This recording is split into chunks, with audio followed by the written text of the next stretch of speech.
Hello, listeners, and welcome to another episode of Subscription Scaled. I'm your host, Nick Frederick. With me today is Florian André, who is the CEO and founder of P2S Consulting. Florian, welcome to the show. Hey, Nick. Thanks for having me. Absolutely. I guess I should say good evening to you since you're based in Belgium and it's a little later on in the day there, huh? Yes, exactly. Almost 9:30 p.m. But yeah. Yeah. Wow. Well, thanks for making the time and you're taking some time out of your evening. Let's start at the beginning. Tell us a little bit about yourself and about your consulting business. Okay. I'm Florian, 25 years old, CEO and founder first maybe of P2S Management Consulting. P2S stands for kind of the going from products towards subscriptions. Basically maybe a little bit about my background, kind of how it started. I studied here in Brussels, in Belgium, in Europe, business, pretty like general studies, let's say. Did a couple of internships and consulting projects throughout my studies. During the last project, which was in the logistics industry, it was about kind of coming up with what are business models which are sustainable yet profitable. And this is where I came across subscription business models, or it was product service systems, which is kind of the academic term for subscription business models. And I was fascinated, to be honest, at that point, about what subscription models are and how they work, and that they've been around with Rolls Royce in the 1960s already, 60 years ago. And basically, I decided to write my master thesis at the university about how do you go from a transactional, traditional product selling business model towards a subscription business model, and kind of what are the obstacles which you need to overcome, and most importantly, kind of the outcome was how do you overcome these obstacles, right? And then I was in contact with 9 companies, which are all market leaders in their specific industry, but they've all successfully implemented a subscription business model. Companies such as Rolls Royce, as I said, Michelin, the tires, Atlas Copco, and Hilti, for instance, the drills. And basically, while interacting with these companies, I kind of got like, what are the best practices? What are the things which you need to implement if you want to succeed in your subscription transformation? And a lot of companies are going to say, yeah, but kind of my industry and my business, it's very special and it's very unique. Yes, but kind of what I've seen is that in most cases, I would say almost 80%, you have kind of the same patterns which come every single time. And so basically what I did is kind of coming up with an action plan, a subscription transformation action plan, as we call it, to guide and to kind of structure the transformation phase. And so basically, it was a master thesis, but then it kind of became, right after university, kind of a job. And I was like, okay, why don't you try to kind of sell this action plan, this kind of accompanying companies on their subscription transformation to some companies, but mostly in the industrial sector. And kind of this is how P2S was born in October 2019. So yeah, pretty much exactly 2 years ago. Nice. So, well, first of all, I have to ask, because I hadn't heard it before. What was Rolls Royce's subscription model back in the 1960s? I hadn't heard of that before. Yes. So basically, a bit about the story about Rolls Royce. In the 1960s, Rolls Royce produced an engine which was impeccable, perfect quality, which was, I would say, too good for the market. It was so good, but it came with a price tag which was quite high, let's say. And so basically, they produced an engine which was too expensive for the market. So kind of customers, well, not customers, but potential customers said, yes, you have an amazing engine, but it's too expensive for us. And how did Rolls Royce cope with this situation?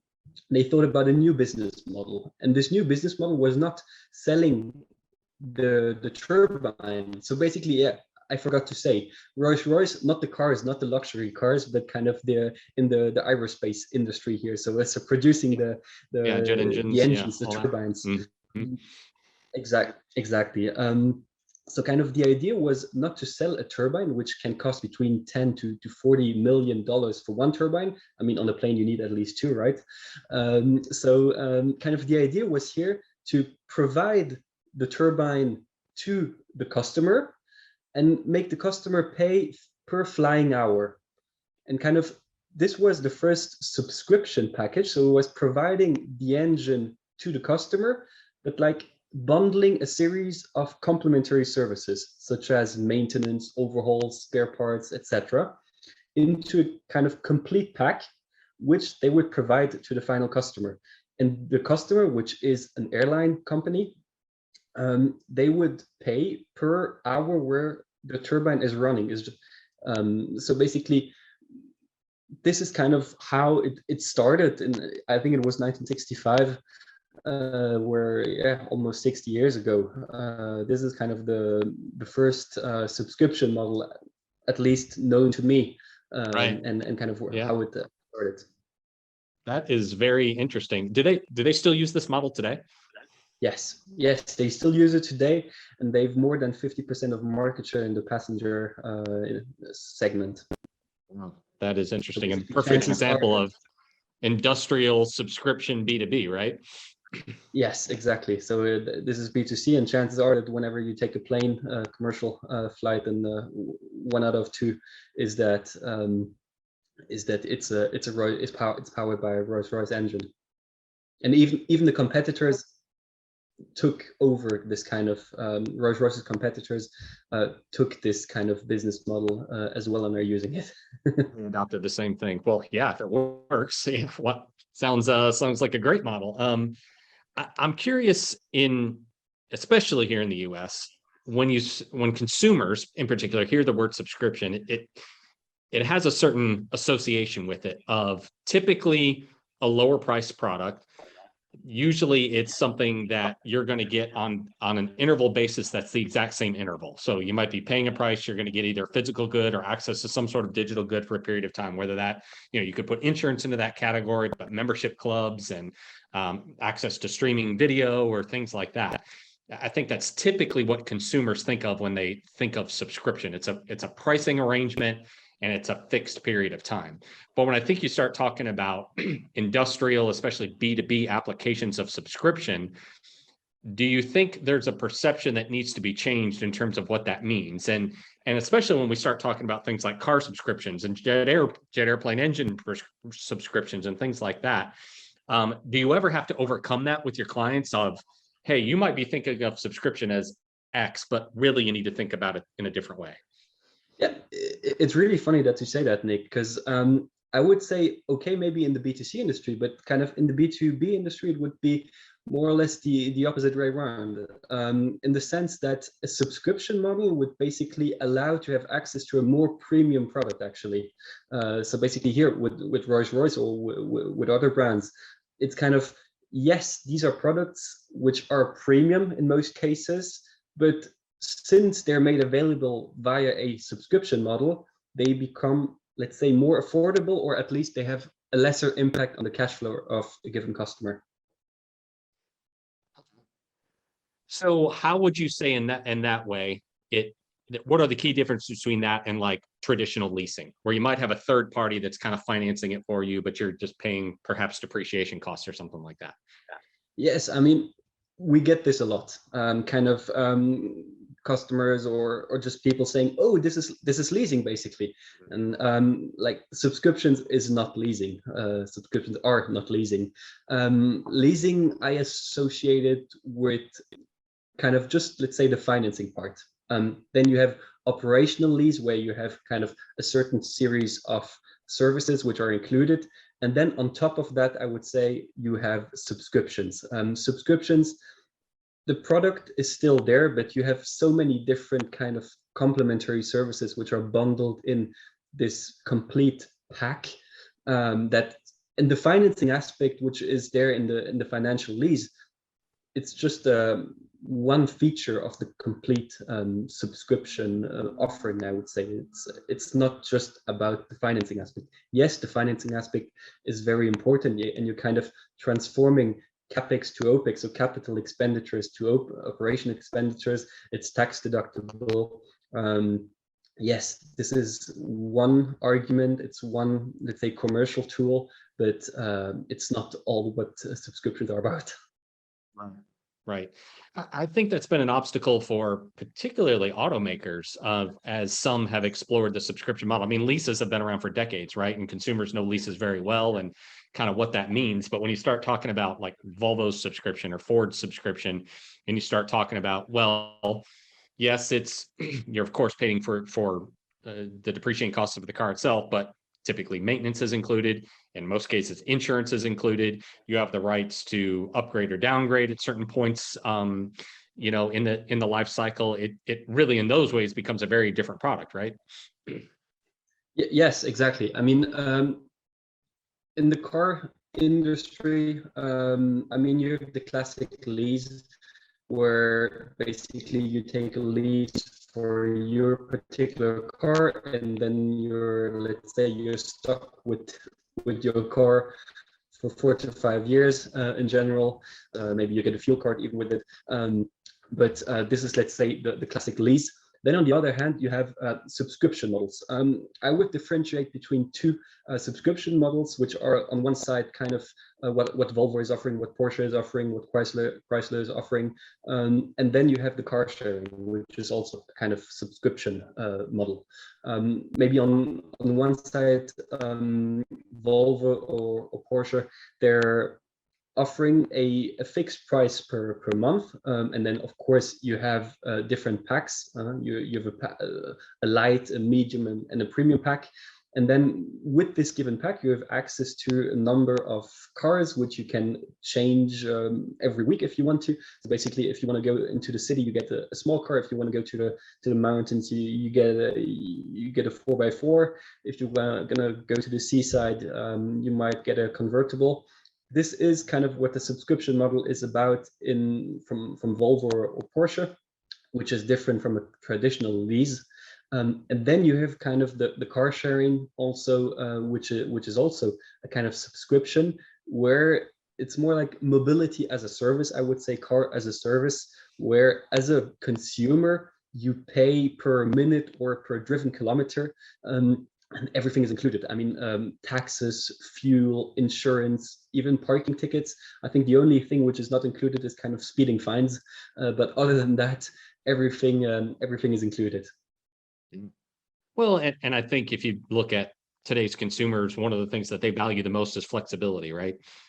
You gave great examples there of my lifestyle might change one week to the next, and I don't want to be locked into a car. Number one, the capital expense of having to either put a big down payment or outright buy a otherwise expensive vehicle that I don't know if that's really what I'm going to need a few years down the road.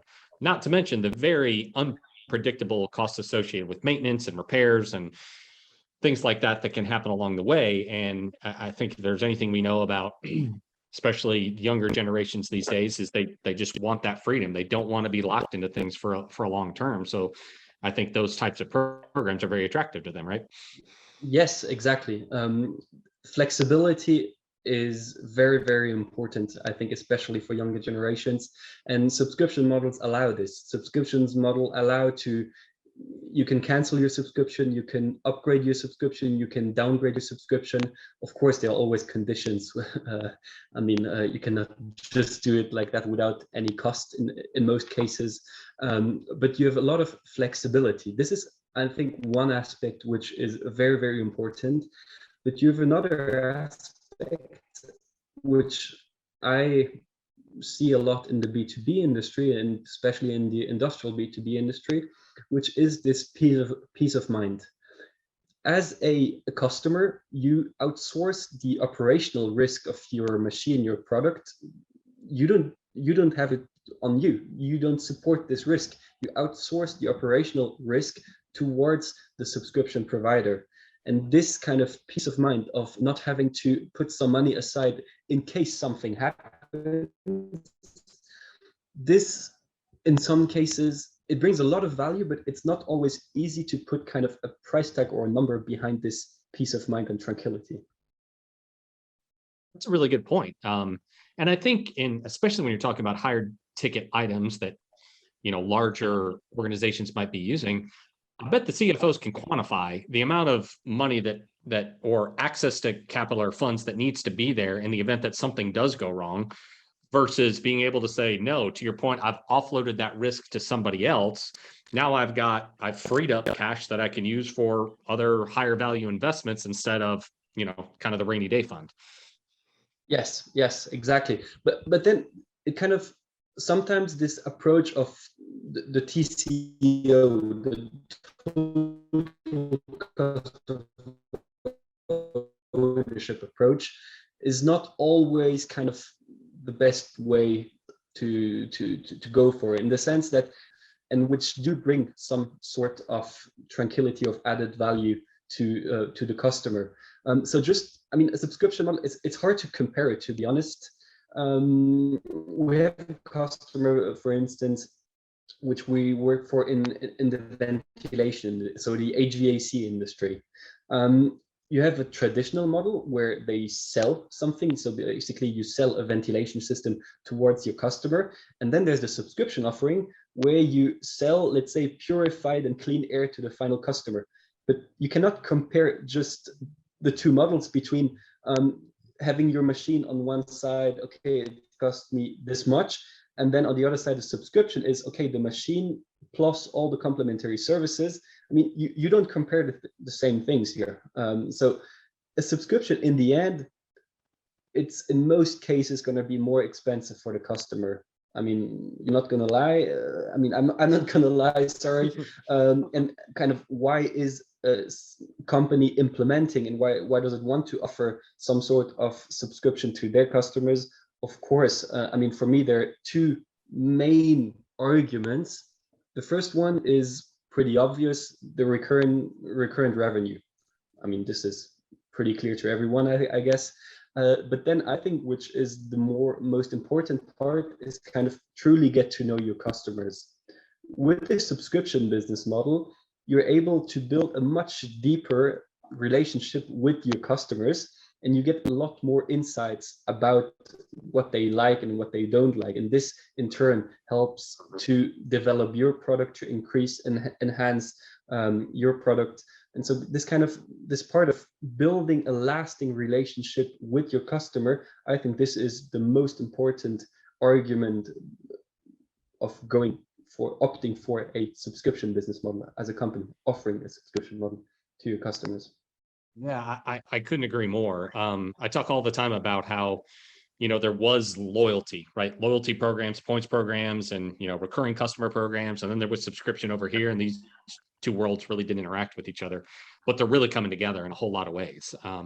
The whole point in loyalty is to drive recurring engagement with consumers, or whoever your customers are. But when you start talking about subscription, it's about predictable revenue.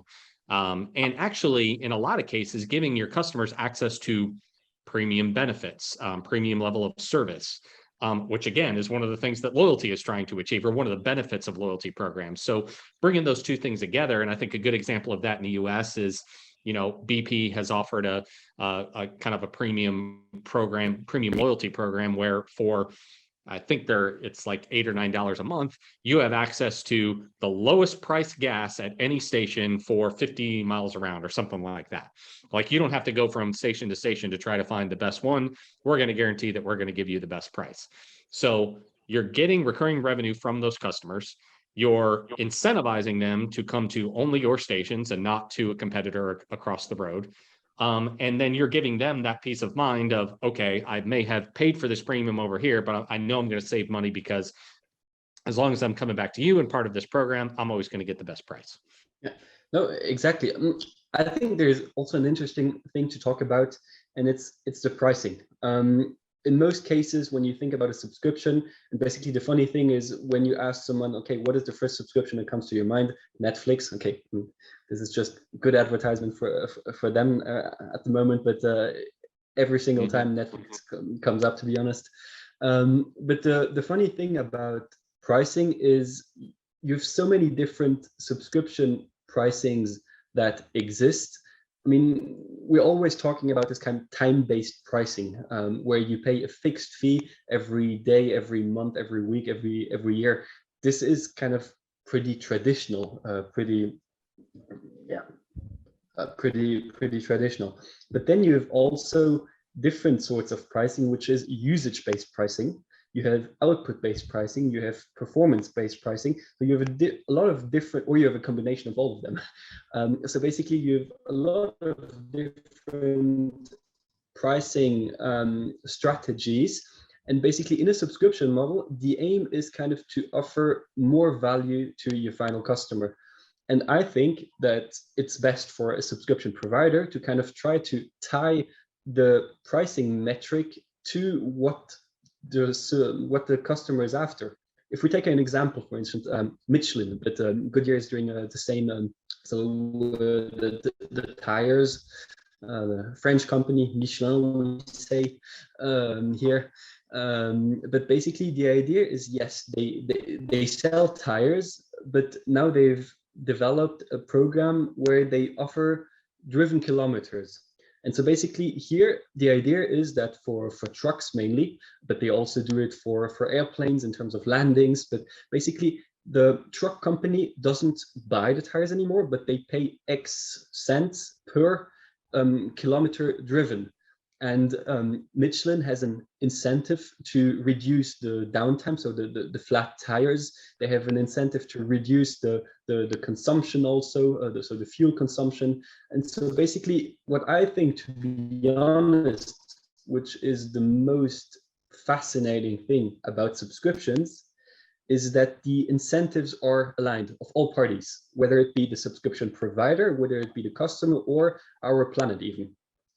Basically, if you think about a traditional model, kind of you have a company which wants to sell a given product. The company wants to sell it for the highest price possible. And to be honest, they want to sell it as many times as possible with the Isn't this the gripe that people have had about washing machines and refrigerators and things like that, feeling like manufacturers are only building them to last just past the warranty? Yes, exactly. So basically, you have the manufacturers which want that on one side, and then you have kind of the customers on the other side, which want to pay as little as possible, at least one shot. They want to have a product that lasts as long as possible, but the main thing which they don't want any downtime. They don't want any problems, any troubles. And so basically, with a subscription model, these incentives are aligned. Since in a subscription model, the subscription provider, so the manufacturer or the distributor, stays the owner of the product. And he stays the owner of the product, so he has an incentive that the product lasts as long as possible. Or even if we take the example from cars, cars are parked 95% of the time. As a subscription provider, you would prefer to have a higher utilization rate and have maybe less cars on the market, right? Mm-hmm. So basically, as a manufacturer, you want a longer lifespan of products, you want a higher utilization rate, and you know that every single intervention, let's say maintenance intervention, it's gonna cut into your margins because you'll have to pay for it. So you have an incentive to develop a product that lasts as long as possible. And from a customer perspective, of course, you're happy because you pay a fixed fee, or let's say a stable fee. You don't have these operational risks. But even, let's say, if we take the perspective of our planet, where we need to come up with sustainable business models and sustainable way of doing business, the planet benefits from it as well, because you use less resources. They have an incentive, that the product lasts as long as possible.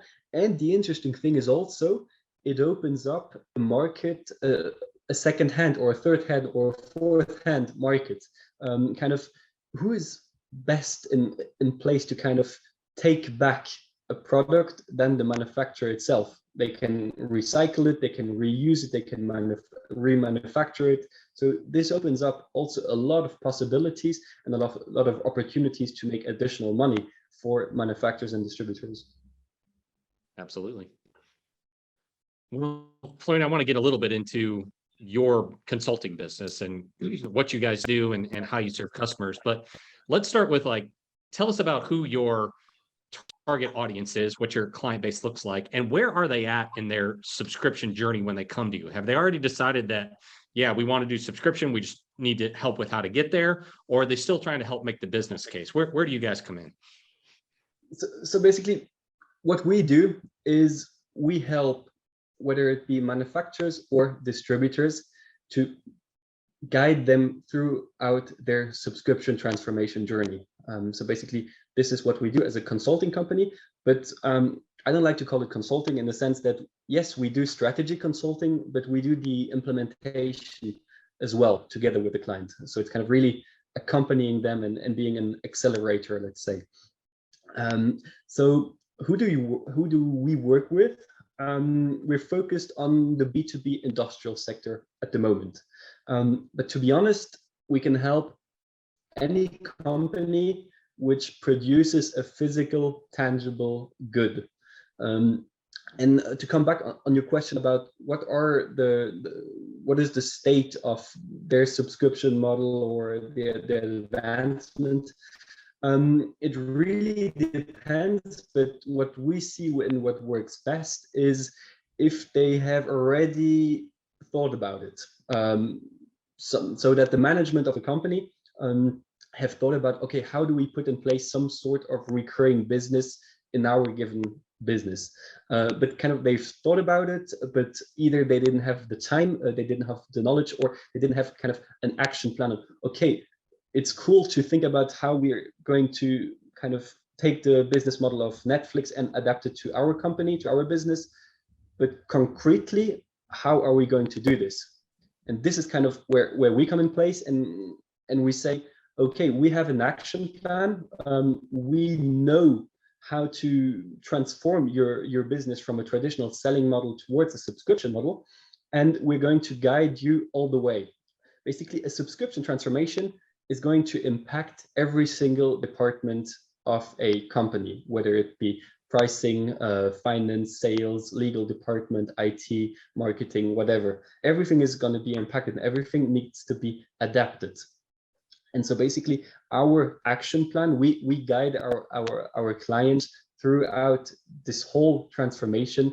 And there are, let's say, four big steps, four big chapters that we use to guide our clients in the transformation. So talk us through a little bit of then what that process looks like. Okay, so basically I think it's very, very important to always start with the customer. When I'm talking about customer, I'm not talking about our clients, but their clients. So basically you need to start with the customer and kind of figure out what do they actually want. You have to perfectly understand their needs, but also maybe their hidden needs and wants. So you have to come up with that first. In the second chapter, you have to kind of define your subscription offering.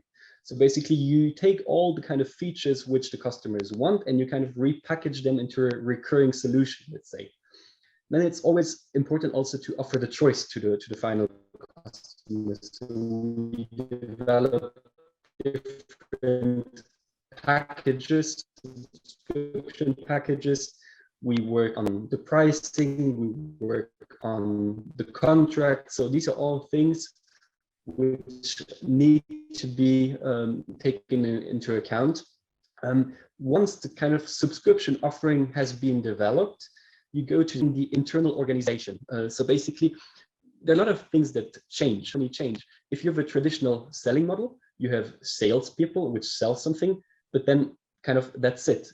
In the subscription model, you have salespeople, and then you have account managers which have to kind of accompany the client throughout the whole duration. So new roles have to be created or adapted.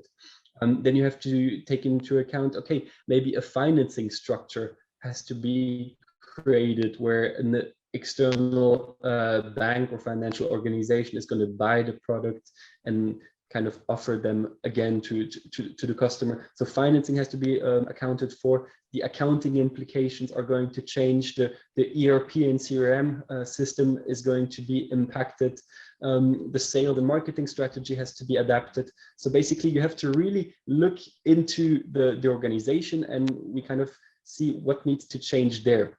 And then in the last chapter, we accompany kind of, you have to launch your subscription baby, I'm going to say, and you have to launch your subscription. You have to draw a dashboard of KPIs to monitor. You have to fine tune your model, and you have to prepare it to scale it big time. And basically throughout these 4 chapters, we have a lot of different steps where we organize workshops, presentations, research, interviews, models, etc. And basically, how did we come up with that? Is, as I said before, we've analyzed more than 30 successful, and yes, every single case is unique, but to be honest, there are a lot of similarities, a lot of patterns which come by every time. I will fully agree that when I've walked in and worked with subscription-based businesses, especially those that are built from the ground up that way, their structure, their titles, their departments, their roles versus a transactional model, a manufacturer, somebody like that, are drastically different.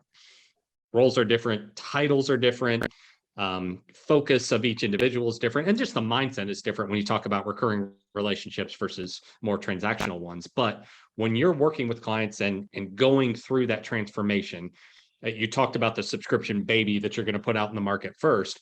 They're kind of have a foot on each side for a period of time. So what are some of the challenges you see there while they're trying to straddle 2 worlds and, move through that transformation?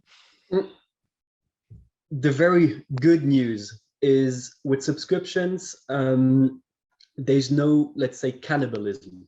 So basically, companies still continue selling their traditional products in the traditional way, and it's perfectly complementary to the traditional business model. And you just also offer the subscription to your customers, maybe another segment of customers, one next to each other. So this is very good news. Do you see challenges then in working with, in particular, the sales departments when they're looking at, I can sell this, $1 million piece of machinery and get my spiff versus, oh, I go over here and sell a subscription and it's less upfront, but it's more over a period of time. Do you have to work through those motivations as well? Yes, of course. I mean, salespeople, it's a lot about what are the commissions which they're going to get in the end. The commissions completely change in a subscription model. You're incentivized whether if you manage to convince your customer that he's going to upgrade or that he's going to buy additional units. So kind of these commissions change a lot. To be honest, what we've seen is it's hard for salespeople to sell both in a traditional way, the product, and to sell subscriptions. So it's better to kind of split the sales team and say, okay, one part sells in a traditional way and the other part sells the new subscription model. But this part which sells subscription, they only sell subscriptions. They don't sell both. Well, in your experience, when your clients are maybe going to a client of theirs, which they had always sold through transactional means and are now trying to sell them a subscription, how are you helping them package that up? And that's a very different message, right? To go to your client and say, I know you've been buying a whole lot of these from me, but we've got this new offering over here, and then educating your client and then their client on how this could work. Yeah, exactly. I think there's a big part, as you said, about educating in a nice sense the final customer. And basically, in a, let's say, transactional model, it's a lot about, okay, what are the features which my product brings? In a subscription model, it's a lot more about kind of what are the solutions my product or my subscription brings to cope. What are the problems that my solution solves, right? What are the problems that my subscription solves for the final customer?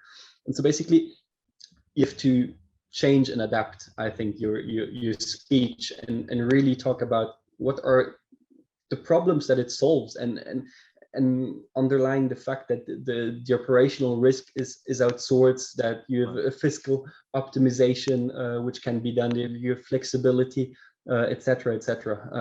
The speech has to be adapted, and there needs to be some education of the final customer. But then again, sometimes in, let's say, the public sector, where you have public tenders, which are preconceived to be a selling model, you have to convince and do some lobbying there, that they offer as a service, a subscription tender as well. I mean, in the lighting industry, they've done that. I mean, now there are public tenders which are especially for light as a service, and all the companies which are going to yes. So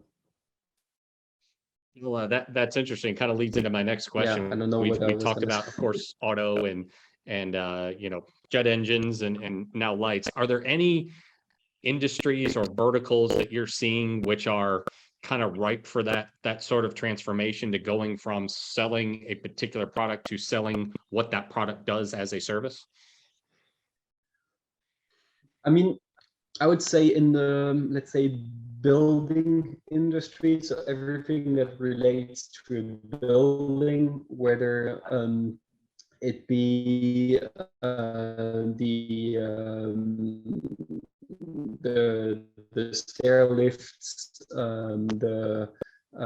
just the heating system, the lighting system, even the carpet as a service exists. I mean, so basically, everything that is related to a building, let's say, I think is on a good track to become servitized or subscriptionized. Interesting. Do you see that? I mean, we've been largely focusing on industrial, but when it comes to maybe consumer residential type products, could you see a lot of these extending there as well? Yes, I mean, to be honest, it's hard to find products which are not suitable for subscription. Like, to be honest, really, of course I'm biased, but So am I. It's hard to come up with products where it doesn't make sense. Yeah, I totally agree. Yeah, really, I think, whether it be food. Yeah, go ahead. well, I was just going to say that I think the challenge, I agree with you that just about anything can be converted to subscription. I think the way that you offer it needs to be somewhat tailored to the way that consumers are going to consume it, meaning that some of the traditional subscription models of charge them once a month for the exact same amount for the exact same service doesn't work in all cases. And I think even something as simple as, I subscribe to dog food, right? My dog eats a fairly consistent amount of food, but it's not exactly the same every month, for various reasons. And all of a sudden I'll go from, oh my gosh, are we going to make it to the next shipment comes in, to I have no more room in my freezer for any more of this, this food. So, saying that subscription actually means recurring delivery, but the way that I'm going to work with my end consumer to decide when I'm going to deliver that product or service can be a little bit more fluid, right? It doesn't always have to be the first of the month or whatever. It can be different intervals. It can be different amounts. I think that's what everybody's trying to play with, to make their products more viable. But of course, that creates complexities too. Yeah, yes, exactly. I mean, the aim as a subscription provider is really to build a relationship and to accompany your customer throughout their journey with you. Maybe an example which illustrates it pretty good, I think, is kind of baby clothes. A baby is growing rapidly. So basically, you need to change or have new clothes or buy new clothes every couple of months, right?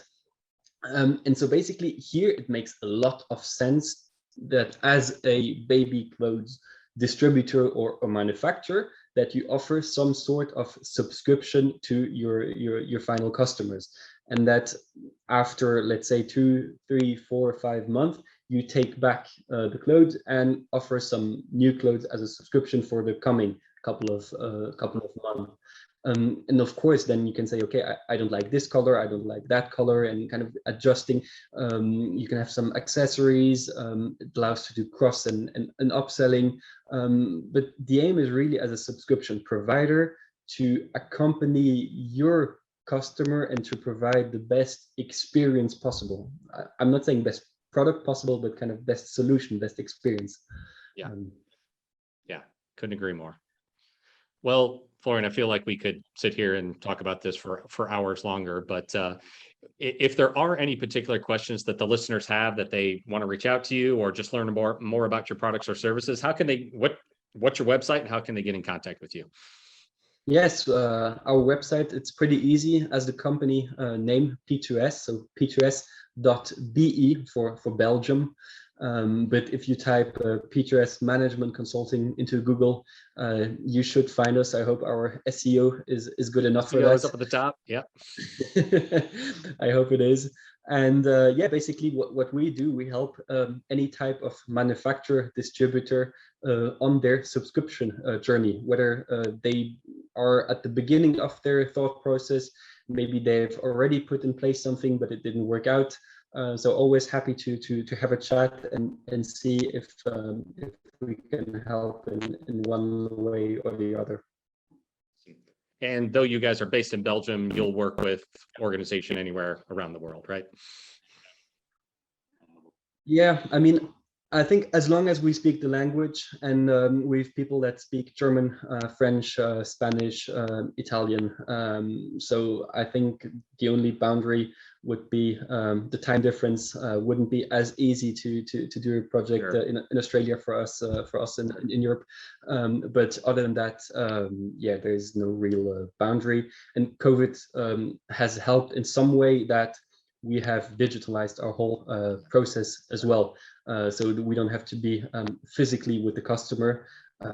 But then again, I mean, it's really nice to see the customer from time to time. And maybe one thing which I would like to add is that a subscription business model transformation, in the first place, it's about people. If you arrive as an external, let's say, consulting company in a new at the new clients, there's going to be some fear or some distance towards you. So basically, you have to familiarize and sensibilize people about what is this subscription concept about, and you have to have as much people as possible adhere to this new subscription. And ideally, a successful transformation is whenever we achieve that they come up with the work. We're not supposed to be doing the work for the client. We have to give the right impulses left and right, and to kind of ask the right questions that they come up with a solution almost. And because at some point we will be gone, and it will be in their hands, I would say. And if you want to succeed, every single one in the company has to kind of make this switch in mindset from ownership to usership, and kind of really grasp the benefits of this subscription model and kind of truly live subscriptions. It's a journey for sure, right? Yes. Awesome. Well, Florian, thanks so much. Really enjoyed the conversation today, and best of luck. Thanks, Nick. It was very good talking to you, and always happy to exchange about subscription and anything else as well. Absolutely. Take care.